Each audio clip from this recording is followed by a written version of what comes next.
The job of the autonomic nervous system is to ensure we survive in moments of danger and thrive in times of safety. But survival requires threat detection and activation of the survival response. So that's what our nervous system is geared for, to look for and scan our environment for threatening situations. But on the other side of it, thriving demands the opposite. So it's actually the inhibition of the survival response so that social engagement can happen. If we don't have capacity for this, then the nervous system can be continually activated. And if that response isn't flexible, then we can get into a state of suffering. It's often the conflict that we can face as to we've got this system that's designed for survival, and yet we're going to have that system triggered in life, in the world. And so how do we thrive in the presence of a system that is wired to keep us safe? We've all gone through experiences of overwhelm in different ways, and they can be stuck in the nervous system like a loop waiting to complete. I don't know if you're like me, but I was taught to process my reality through thinking, not feeling. I was quite disconnected from feeling, and it brought up a threat response just to feel what was happening in my body.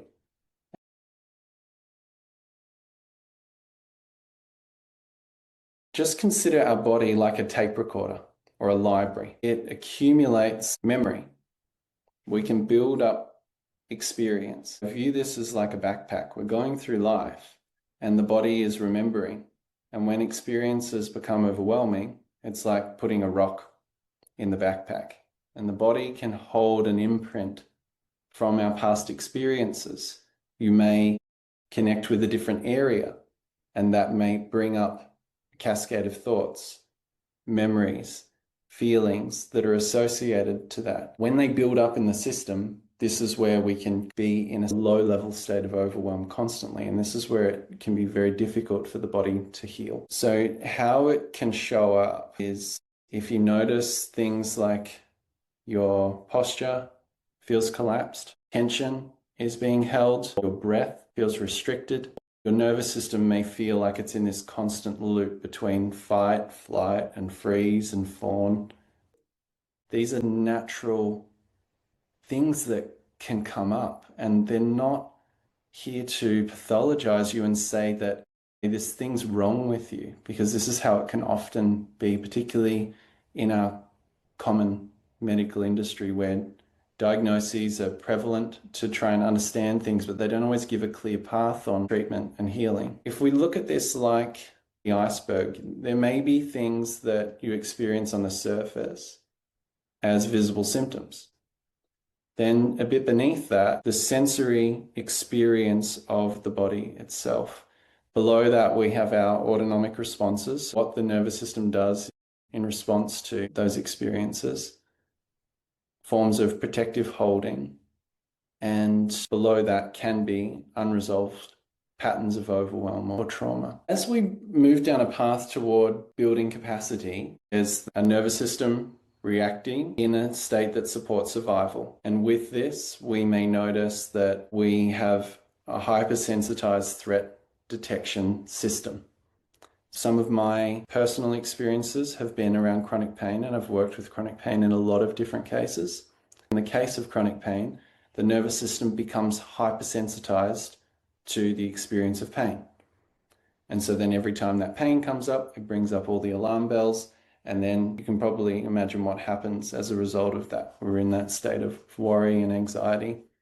And it can then trigger that freeze response in particular as to, is it even safe to move my body? This can keep us in a state of, I'm stuck. I don't know where I'm going to go. If I move, then it might inflame me. When we move down a path where we're building capacity, we're starting to expand our window of tolerance.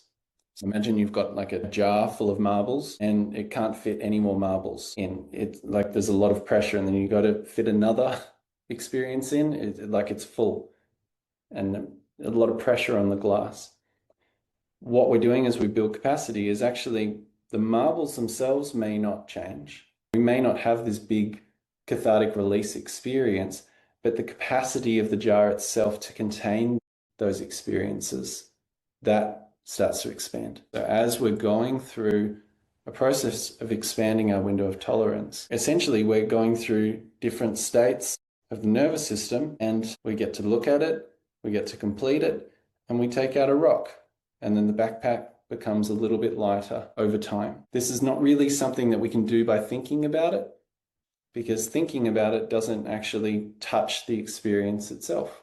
It's just a projection, a thought about the experience, but the experience is held in the body. We're moving toward a path of what I would call liberation. So rather than really it being just about I'm going to regulate, think about it as I'm creating space for more freedom, for more choice with what I do. This is how I see it. There's 4 protective responses that the nervous system expresses, and you may be familiar with them in different ways. They can stack and build in our system. Let's say you've gone through life and early on, in reaction to certain experiences, you went to speak or fight or assert yourself, and that didn't work. The environment overcame you. Then you may have attempted to get away, run, whether that's physically or internally. Then that didn't work, couldn't get away. Then it's like, I can't fight, I can't run, I don't know where to go, nowhere safe. I start to lock down. I go into freeze. The longer that can happen, then the more the nervous system can be shut down, or we start to dissociate and disconnect. These are very intelligent ways for your nervous system to protect you. When things get too much, often the safest option is to disconnect. And this is really why we start this journey with connection. It's through connection that we form safety rather than the absence of threats. You may also be familiar with the adaptive response of fawning, where your behavior had to change in relationship to others to maintain connection. Because we've got 2 core needs as human beings that I've observed: the need for safety and the need to belong. So there may have been compromise to your sense of safety, and there may have been compromise to your sense of belonging. Imagine what that does to your nervous system when those needs have not been established.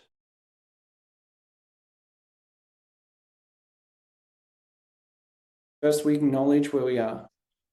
We'll go through a process of allowance, honoring what's there.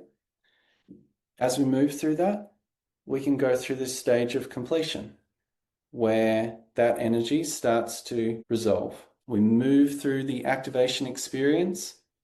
The body processes that.